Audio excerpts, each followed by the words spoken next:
നിരക്കാത്തത് ചെയ്യുന്നവള് മുടിഞ്ഞു പോണേ. എന്റെ കുഞ്ഞു പോയ പോലെ അവൾക്കും കുഞ്ഞു നഷ്ടപ്പെടട്ടെ ദേവി. ആരാണ്ട് വിളിച്ചറിയിച്ച പോലെയാണല്ലോ. എന്റെ ഭാര്യയും കുഞ്ഞിനെ അകറ്റി നിർത്തിയിട്ട് എനിക്ക് ഇങ്ങനെ അധികാരം ജീവിക്കാൻ പറ്റില്ല.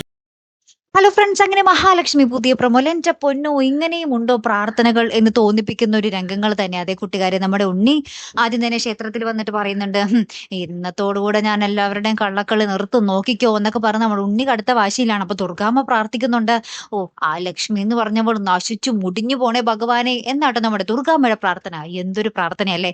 അപ്പുറത്തെ കരുണയാണെങ്കിലോ, എന്റെ കുഞ്ഞില്ലാതായതുപോലെ അവളുടെ കുഞ്ഞും ഇല്ലാതാക്കണേ ഭഗവാനെ, അവൾ എന്നേക്കുമായിട്ട് നശിച്ചു പോണേ എന്നാണ് നമ്മുടെ കരുണ പ്രാർത്ഥന. എന്ത് മനോഹരമായിട്ടുള്ള ആചാരങ്ങൾ എന്ന് പറയുന്നത് പോലെ, എന്ത് മനോഹരമായിട്ടുള്ള പ്രാർത്ഥനകൾ അല്ലെ പ്രേക്ഷകരെ.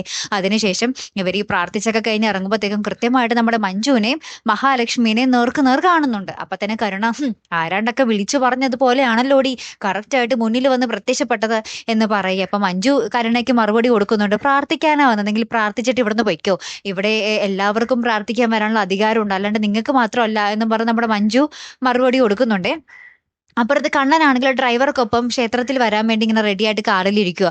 എന്നിട്ട് ഡ്രൈവറോട് പറയുന്നുണ്ട്, എൻ്റെ ജീവിതം എന്തായാലും ഇങ്ങനെയൊക്കെ ആയി, എന്നാലും എനിക്ക് ഇനി അധികം നാളെ ഇതൊന്നും ഒളിപ്പിച്ചു വെക്കാൻ പറ്റില്ല ഏട്ടാ, എന്തെങ്കിലുമൊക്കെ ഈ സത്യങ്ങൾ എല്ലാവരും അറിയും എന്നൊക്കെ ഇങ്ങനെ പറയുക കേട്ടോ. അപ്പൊ ഡ്രൈവറും ഇങ്ങനെ തലാട്ടിയൊക്കെ നിൽക്കുന്നുണ്ടേ.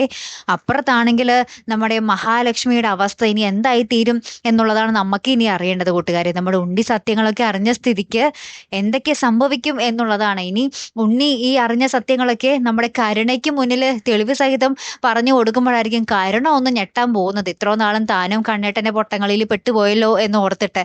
എന്തായാലും ഒരു ഇടിവെട്ട് എപ്പിസോഡുകളായിരിക്കോട്ടെ വരാൻ പോകുന്നത്. കാത്തിരിക്കട്ടോ. അടുത്തൊരു വീഡിയോയുമായി വരുന്നത് വരയ്ക്കും ഗുഡ് ബൈ.